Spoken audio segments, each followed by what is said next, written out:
I used to think that all I needed was the perfect chord progression or the right melody, and I'd finally write my best song. But the truth is, my tracks only started sounding finished when I learned how chords and melodies actually work together. And that realization changed everything. So in this video, I'm breaking down 7 chord and melody tricks that make pop songs addictive and how you can start using them right now. Let's dive in. Technique number 1, chord pulses. Instead of holding chords out like static pads, break them into small rhythmic pulses. You're still using the same harmony, but now your chords are generating tiny melodic ideas that move the track forward. This is what the chord progression would sound like without the chord pulses.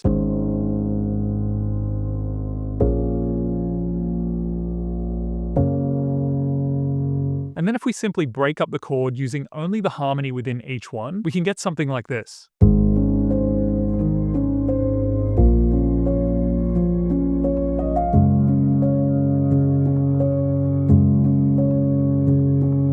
Or even something with a little bit more momentum like this.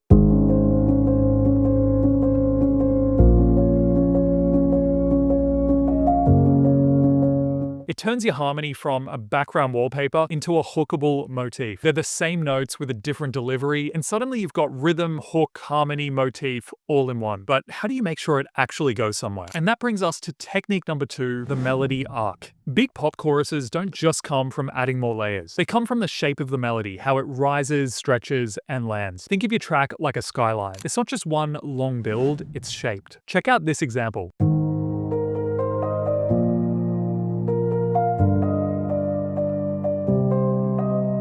But as you can see, for the verse, we're in story mode. It's flat, mid-register, and almost spoken. Then the pre-chorus, we've got more steps, more tension, and it's really climbing.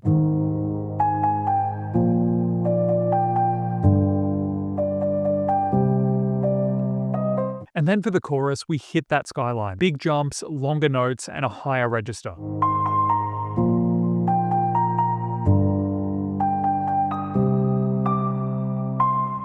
And that is the payoff. And the wild part is that the chords barely change. The lift doesn't come from harmony, it comes from the melodic shape, the melody arc. But of course, a great melody or great song doesn't just soar in these high registers. They of course need to land. And if they miss that chord change, they just don't land as hard. So let's fix that. Technique number 3, target notes. In most cases, when the chords shift, your melody should land with them, especially in pop. One of my old mentors was a huge Beatles fan, and he always pointed out how they nailed this exact thing. Early on at least, they were writing melodies that would hit the chord change perfectly. And if you haven't noticed this already, you'll hear this in a bunch of pop songs and many compositions. Let's look at a quick example of Blinding Lights.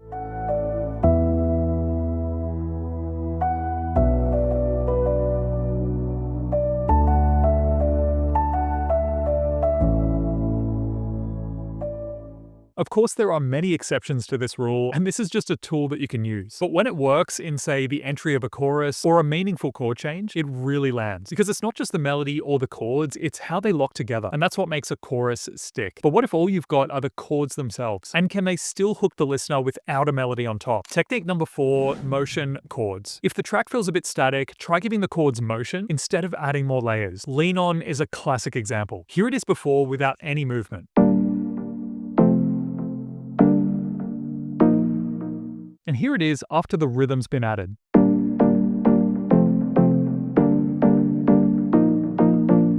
Exactly the same notes, but with more life. And it's so simple, but you can hear that suddenly the track just pulls forward. The melody and top line then fall into place because that harmony is driving the track. So adding rhythm can of course give your chords motion, but how do you make them stand out melodically and not just sit in the groove? Technique number 5, micro hooks. Hooks in modern pop aren't always vocals. They're often small, repeated riffs or motifs. It could be a pluck, synth line, or even a chopped vocal sample. Birds of a Feather by Billie Eilish nails this. Here's a quick example.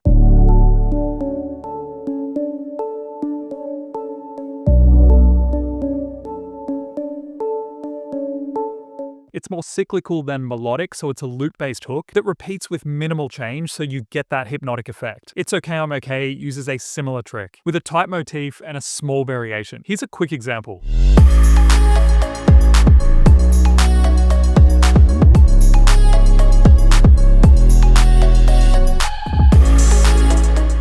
And as you can see, that's a repeating motif. But every second bar adds that tiny twist. It's more A prime, which is almost the same as A but with a subtle variation, then A and A prime again. And that subtle shift keeps your ears locked without breaking the pattern. And some notes that work great if you get stuck, try the 1st, 2nd, 5th, 7th, and 11th, and see what kind of micro hooks you can come up with. Technique number 6, sparse voicings. For the most part, pop vocals typically live somewhere in the mid-range. And if your chords are too dense in that area, they can really block the melody from moving or feeling expressive. Not all the time, but sometimes. And that's why you don't always need every single note in the chord. I love using sparse voicings like 1-5-1 or even 1 by itself to really highlight the vocal and give it room to breathe. Here's a great example with Lose You to Love Me by Selena Gomez with slightly different voicings.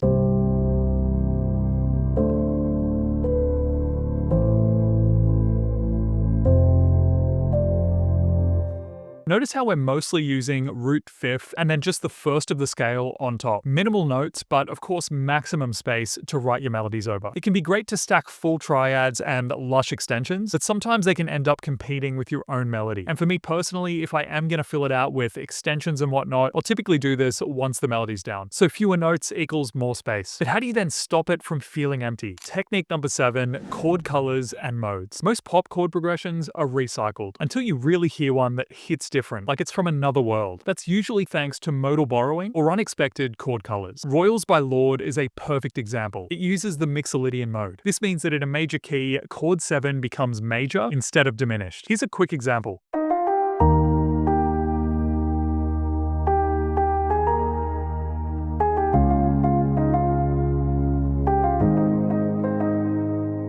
And in minor keys, something like the Dorian mode gives you a sharp 6. And that one shift completely changes the flavor. Get Lucky is a classic Dorian move. Here's a quick example.